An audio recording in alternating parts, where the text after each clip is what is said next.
Hello beautiful people, hope you all had a great Easter weekend, but it's time for some JFK chatter, and of course Malcolm and I are just going to have a little chat.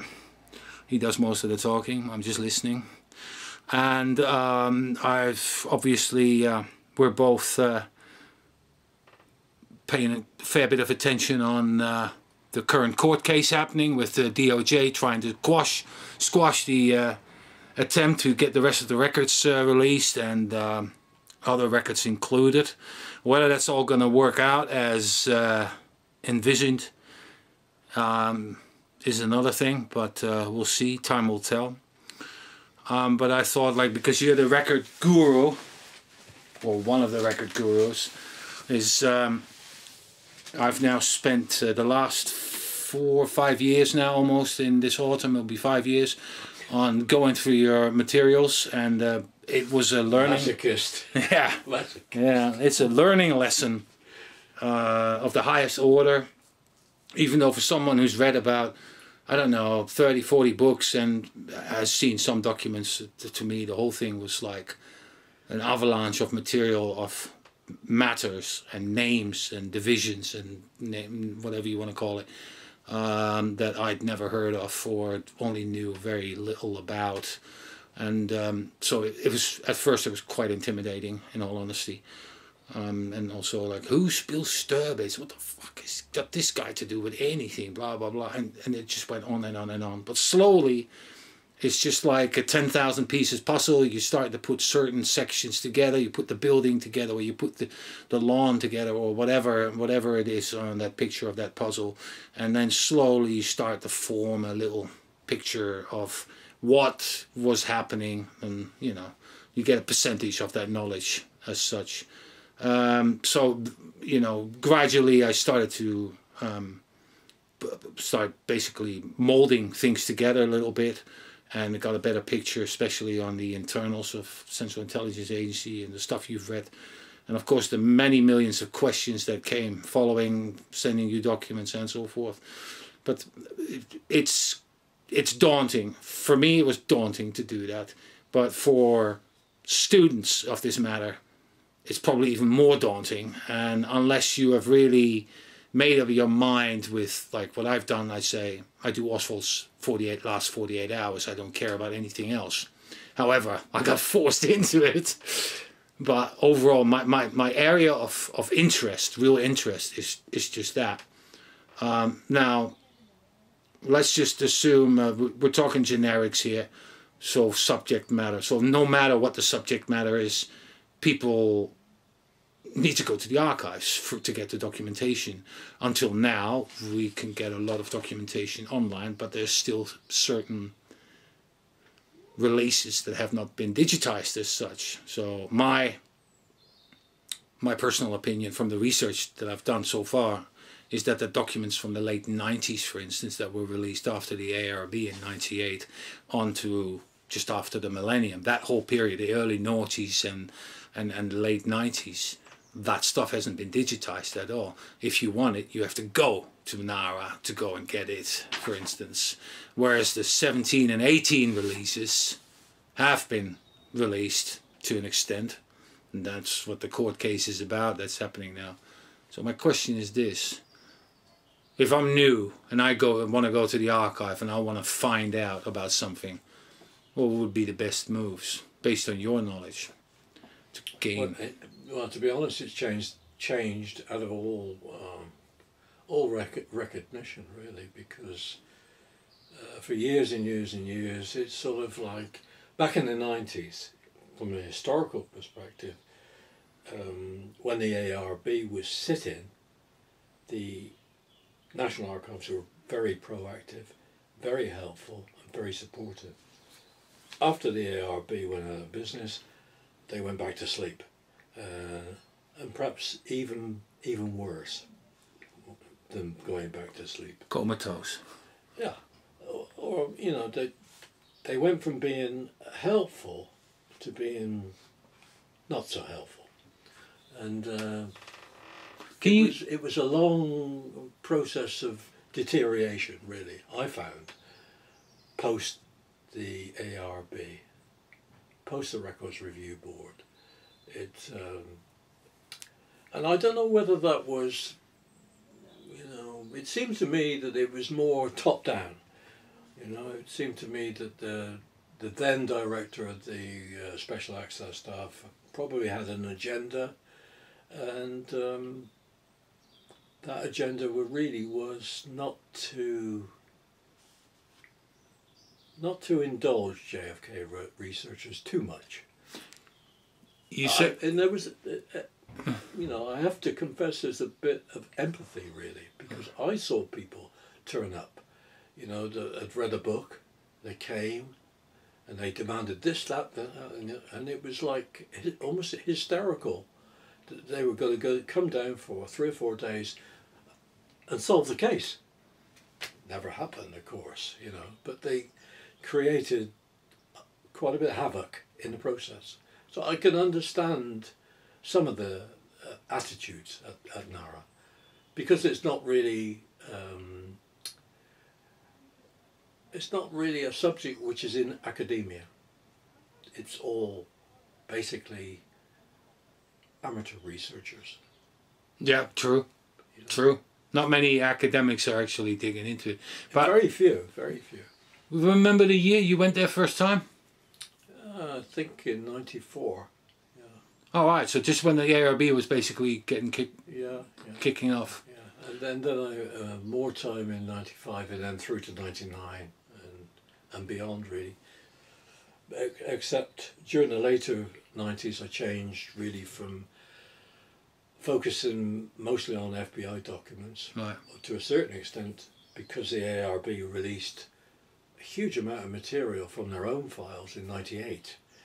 I was looking at that stuff as well, because it was a very important set of signposts, because they looked at everything and they gave you indexes. You could go through those documents and find indexes for all sorts of stuff, for all sorts of collections. It was a great assistance to any researcher to be able to access them. Was it something like, when it comes to the cooperation element of it, was it just like the second the ARB is finished existing, all of a sudden the attentiveness from the archive dropped to near zero? Or how do I see this difference between? I think it was, maybe a gradual process, but I certainly noticed within 2 or 3 years, the difference. And is that level, did that just continue into the noughties and in the tens? Yeah, it continued on. It continued on. From my perspective, other people, my friend Jo Mellon says, they're marvelous. She dealt primarily with Martha Wagner Murphy, and she always says she was perfectly happy. Perfectly happy. So, but she was looking, obviously Joan was looking at very specific things, for her, and she's a recognised author, so some guy from England that sit there as an amateur, it's not going to get the same attention. You didn't have enough credit. Yeah. So let's talk a bit about, because there are many subjects, and as you said, like for instance the FBI files. How many boxes are we talking about? 300? FBI files, you've got the FBI JFK investigation HQ files, and then you've got a mass of every field office in America also had a JFK investigation file. Yeah. And then you had Lee Harvey Oswald's internal security file, and then that would be duplicated in the field offices, and then you'd have the domestic security file, which is also duplicated in the field office files. So there's 5 or 6 different types. Additional files, 62-109 files. Internal espionage, files. There's a lot of material there. In box count, thousands of boxes. Really? Yeah. How much did you manage to do? A lot. Half? Yeah, probably, but it was always a case of like, if you think to yourself, oh, I'll go back. Well, of course, you never get a chance to go back. You never get there. You know, you're always playing catch up. You never get there. You never get there. Which is, you know, when I really focused on the HSCA files, I made sure I took a lot of notes, and then most documents, if it was a long document, I'd scan a couple of pages or 3 pages and make a note of it, just so if somebody else came along, they might think, well, this is interesting. Let's see if I can follow up on this. You know, so that's the sort of thing I did. That was then when I last looked at the HSCA number collection. It was 302 boxes, and I went through those 302 boxes forwards and backwards. So I looked at those twice. That's now, I think Nara, when I was last at Nara, they told me box count had gone up by 20 boxes. So there's a lot of additional material in there. Since I went through the 302, it's 322, so there you go. But then in amongst the House Select Committee on Assassination investigation boxes, you find additional material. I was trying to tell Bill Simpich recently, one of the most important box collections, it's just 3 boxes, and that really is a finding aid for every single thing that came into the HSCA and then went out of the HSCA. So all that is there. That's a rock. That should be a rock solid researcher's point, because it gives you the numbers, the dates, everything. Except it's heavily redacted. What on earth are they doing? The incoming outgoing index document register for a major assassination inquiry, and it's redacted to hell. That's not right. I mean, what's that got to do with openness? What's it got to do with releasing the documents? But they're large. I mean, my interest was, I think at the time, I might have said to you in the past, was the citing of Oswald by this Department of Defense auditor, Louise Steenbarger, where she said she flew on a plane, on a MATS flight, on a military flight, from America to Prestwick in Scotland, where they deplaned, and then they flew on to Frankfurt.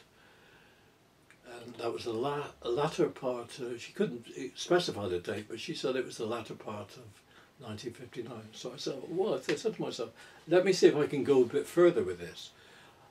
The document registers will show any pre-testimony, in other words, any pre-interview. In other words, she wrote more than once to the House Select Committee on Assassinations.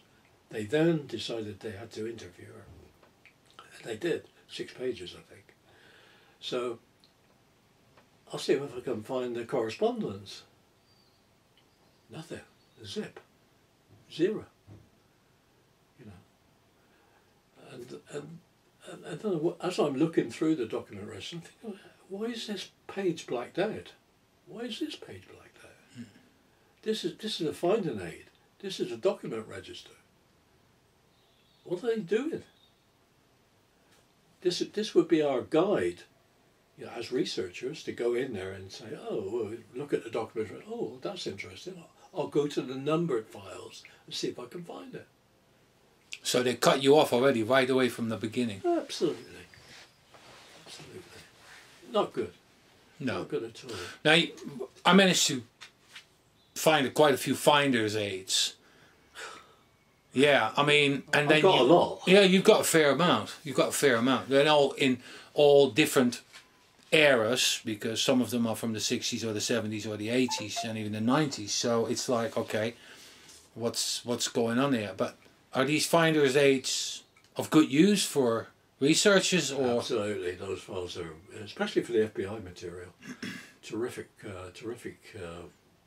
helpful, useful finding these. You know, if you want to get into, because the House Select Committee did, you know, they threw at the FBI lots of requests, and so they were filed in a separate series at the FBI, and they were called HSCA FBI subject files. So you find those, and they went into a lot of personalities. They're pages long. The index is pages long. So yeah, I mean, that would be a great place to look for people. I mean, I went through that and looked at a lot of stuff, but then of course your ideas and your trajectory, your target of research changes over the years. Doesn't it just? What you looked at then isn't what you would look at now. Tell me about it. Yeah, so it changes, you know. You widen your scope because exactly. There happens to be an element where you go, no, that's interesting, and then, but it's very hard to cut things off and just say no. I mean, I'm pretty rigorous when it comes to that, but I'm just saying the second it walks away from that realm of 48 hours of Oswald and the police and the interrogations and the TSPD, I don't want to know about it. I don't care where it leads to. I mean, unless you've got something where you go, well, this person happened to be inside the Texas School Book Depository. I'm just naming somebody off the cuff. James Powell, for instance. Okay, right. This, that, and the other, blah, blah, blah. All right, that's interesting, but does it lead to anything? I mean, I find the whole military intelligence thing fascinating by itself because it is shrouded in secrecy left, right and center, although things have come out as such. You've dug up more than most. Really interesting. Robert E. Jones and all the other guys that are basically and then what's his name, who basically contradicts Robert E. Jones completely, also from the same unit as such. Nothing straightforward as always. Yeah, I find it just fascinating to read about elements like that. Now then, what do you find your prized, what shall I say, winnings or discoveries, and where you go? Well, some are very recent. Yeah. I never discovered them, but you know, for me, when I looked at the Veciano stuff, yeah, one of the most important technical documents I found, which was sent to me by somebody else, another researcher, was some release material on a component of CIA called the Development Complement Branch, which is a fascinating branch of CIA because it's where people, career agents, CIA agents came, when they came back, they had to register with the Development Complement Branch. And there was a system in place, and the system in place predicates that people don't stay within that branch too long. You know, it's a holding branch, in other words. So on their personnel files it says DevComp, DEVCOMP. Well, the great thing about that document there is you looked at and discarded was the fact that there was a major upheaval inside CIA from that branch because it was being misused. In other words, agents were coming back, being held on DevComp and going elsewhere. You know, you could look at a personnel file and say, oh, this person's in DevComp. In other words, it's HQ. He could be somewhere else. He could be Timbuktu. That's what was going on, and they were going nuts in the DevComp branch, and they complained about it. They complained, and quite rightly so. Yeah. They're attached to another very important part of CIA, if anybody's listened to this, which is called the Position Control Branch. This is where career agents are actually, their details are held, but you can only access it if you know what the numbers mean. Everything is reduced to a number. So the Position Control Branch actually controls the movement of agents at home, abroad, wherever, you know. and they're also they're allotted a position control number at all times, and these things are supposedly set in stone. Well, if you see one part of the agency being abused, which is the DevComp, that affects the next branch, which is the position control branch. Probably the most important part of CIA internal operations, how they function.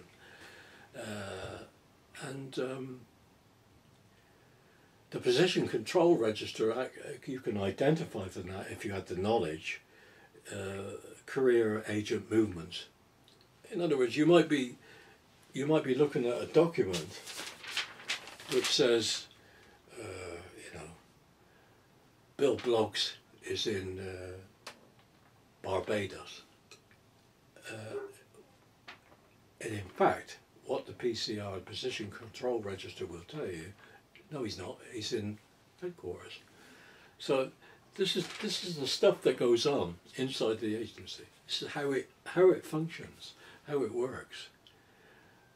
And it was particularly interesting for me getting that document because I had personnel records of Dave Phillips and another guy that I couldn't make sense of. And what that taught me was the DevComp stuff is really important. At that period, we're talking about the period 59 through 61, because I think it was probably resolved, the problem was resolved in 61. The DO, the Director of Operations, individuals within there were proscribed from doing what they were doing, which was using agents off the books covertly during the DevComp period. During that period, when they're supposed to be where they're supposed to be. It was an abuse of the system. And so that explained, in a way, some of the personnel records I was looking at. I couldn't understand why A was in X position, B was in Y position. I couldn't understand the reasoning for that, but I understood it when I read those documents, because it was clear that there was an abuse of the system in probably 59 through 61. The mechanics explain a lot. I mean, you are one of the very few that actually look into the technical side of it, the mechanics. Why did you actually decide to go into that direction, that area? I think it's self-evident. I think if you can spot when things are wrong more easily, I think. Right. Because it's company policy that's me, been written down. One of the big things for me was actually understanding what was going on with David Atlee Phillips in '59 when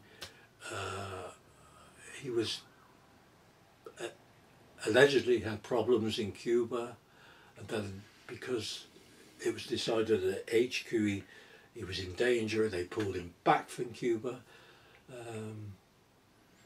and then there's a flurry of cable traffic,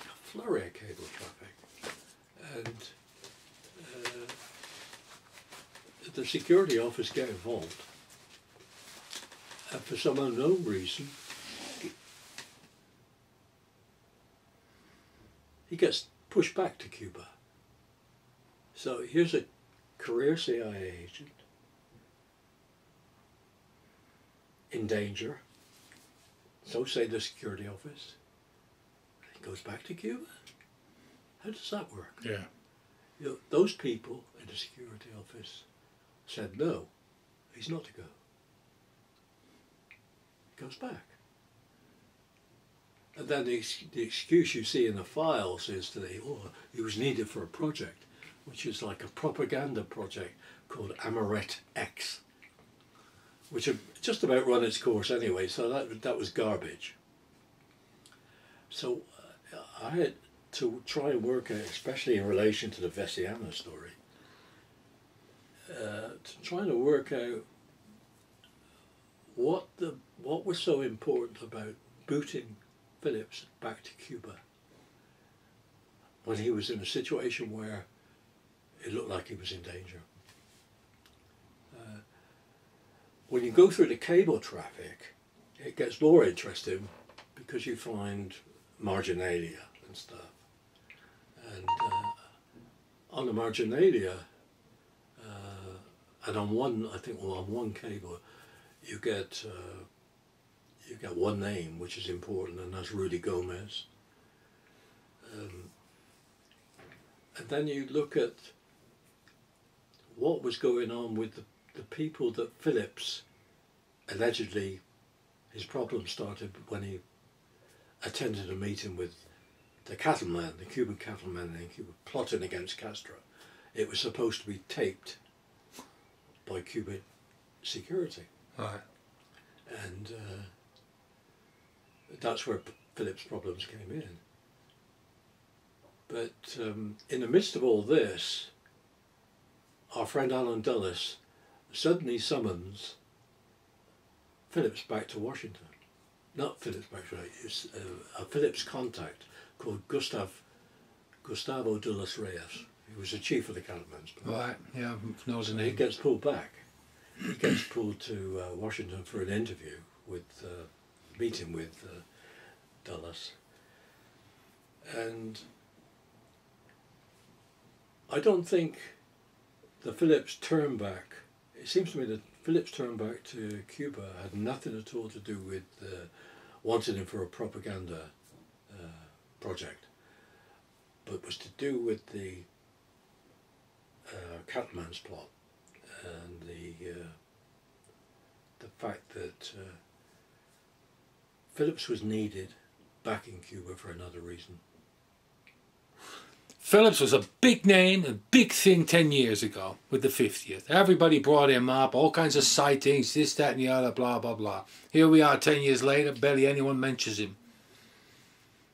Yeah, I don't know why, because he is a fascinating character. Oh, I don't disagree on that. Yeah. But he was basically shoved forward by some big researchers at that time as being the #1 guy because he was chief of the Western Hemisphere, la-di-da-di-da. Where he was involved in the so-called plot to assassinate JFK and so forth. And Phillips's name was just thrown left, right and centre as such. I think it was exaggerated to an extent, especially the sightings. Well, certainly, from what I'm seeing, Phillips was used as the back channel by Dulles to get Gustavo Dulles Reyes to Washington for that meeting. For sure. So, interesting. How long had that been going on, that relationship? Yeah. How long did it go on? I don't know. Interesting combination of personalities. Going back to technicals, is it also that you maybe intend to go to technicals because they give you like some sort of, dare I say it, company policy point of view than one individual's person's view if you're looking into the records as such? I mean, that is the approach to that is of course is different. Well, you have to, in a way, in a sense, almost compliment the CIA for releasing big portions of their HRs, headquarter regulations. Now, for most people, it makes their eyes glaze over looking through this stuff, but it's fascinating stuff. And they do, I mean, it's like, it's almost like learning another language. You know, reading it is like horrific, you know, but understanding it is the key. And they've released many HRs. And I would urge, if any of the HRs, headquarter regulations that were redacted are released in the latest releases, I would urge people to pay attention to those, really. Okay, tell me some more about your latest finds, because you only mentioned 2, so there's got to be more that you basically come across where you go, I mean, you know, I myself found a couple of things that, I mean, I like the fact that being surprised, because when you read like you read so much. I mean, I don't read a book anymore. All I do is read documentation. And every time you read that, and you have this picture formed about a particular situation where you think, okay, I've got this, I've got that, this, and then all of a sudden something gets added on, and you go, I never thought of that, or I never thought I could get hold of this part, blah, blah, blah, when you said such and such, and or this explains that dumb document that I had and I had absolutely no place for whatsoever, but now all of a sudden I see the connection between the two.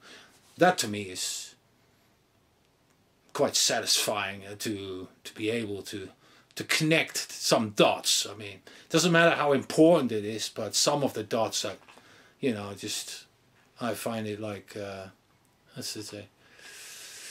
Alleviation, that's not the right word, but it's like, you feel like you've done a notch on the board and you can just move on as such. Do you have that? I mean, well, how does that work with you when you go to your research? Because you don't write a lot down. I mean, you make notes, but you just don't like put the whole story together. You've done articles 20 odd years ago with 5-6 pages, but other than that, it's all in here. Yeah, I was conscious of that when I looked at the Veneziana files, and after all that research, I managed to, unlike you, with your book, I managed to condense all that research down into one page. Yeah, but if it's succinct and it's to the point, yeah. But really, you could, why waffle on? You could expand from that one page into a book. Yeah, right. That's right. Yeah. I mean, that's my approach. It's like, stop waffling on, just get to the point, you know. And especially, what I'm dealing with are up to 100 people into various grades of importance or presence. You know, and you just have this whole sphere in your head of all these names and that the connectivity between them. And yeah, I mean, it does help with the latest releases that I did look online and found in the latest releases of Veneziana Contacts, there was a guy whose name I came across before, which was in New York, whose name was Robert D. Pratchett. But in the latest releases, they actually gave his address and employment, which was a company called, I think it was H.H. Pike Company. And the address is interesting, a really interesting address. It's 120 Wall Street. Well, I've been looking at 120 Wall Street for 25 years. It's a real hotbed of everybody. Really? Yeah. So is it what, the CIA New York station? Or all sorts of, you know, you're talking agency fronts, and it was the home of the Cuban Sugar Institute. It was where the Cuban billionaire Julio Lobo was based in New York, 120 Wall Street. And it goes on. A regular visitor to 120 Wall Street was Irving Davidson, who has a lot of interest in the JFK research community. A lot of people are interested in Irving Davidson. Lots of connections to 120 Wall Street, and so it's fascinating that this guy, the redacted bit for years and years and years, was one, the name Pratchett, two, the location 120 Wall Street. That's what they were redacting. CIA. It's just one more tiny piece of the puzzle when you look at Veneziana. Because that was someone else that was visiting 120 Wall Street. I didn't know that. That's a total new one on me. Okay, what else can we talk about with regards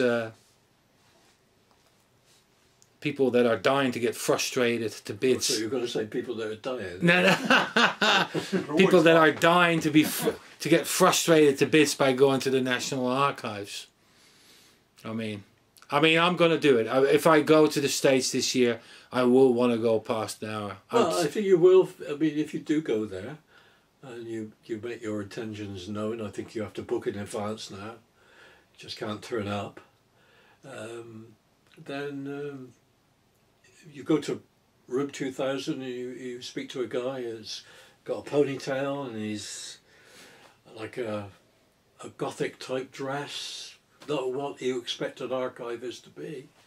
But I mean, the guy is very pleasant and very helpful. That guy's name is Gene Morris. And I would recommend Gene. He tries. You know, he hasn't got the knowledge, but that's not his fault. No, no, of course not. No. Okay, I just want to talk about this document that we had here regarding glasses. My glasses.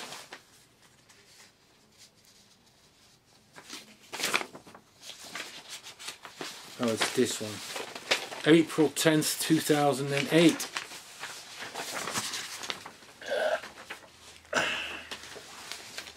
Yeah, that was a series of requests I made to Nara.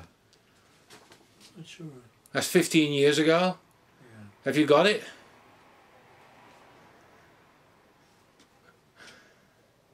No. They never I responded. don't think I have. Oh, I think I might have had a note at one time saying that it was still being looked at. But it's interesting, you know, that it's not being looked at under the JFK Act. It's being looked at under FOIA, which is why I said if you could send that to Bill. Yeah? Yeah, it's not being... Bill seems to think it should be looked...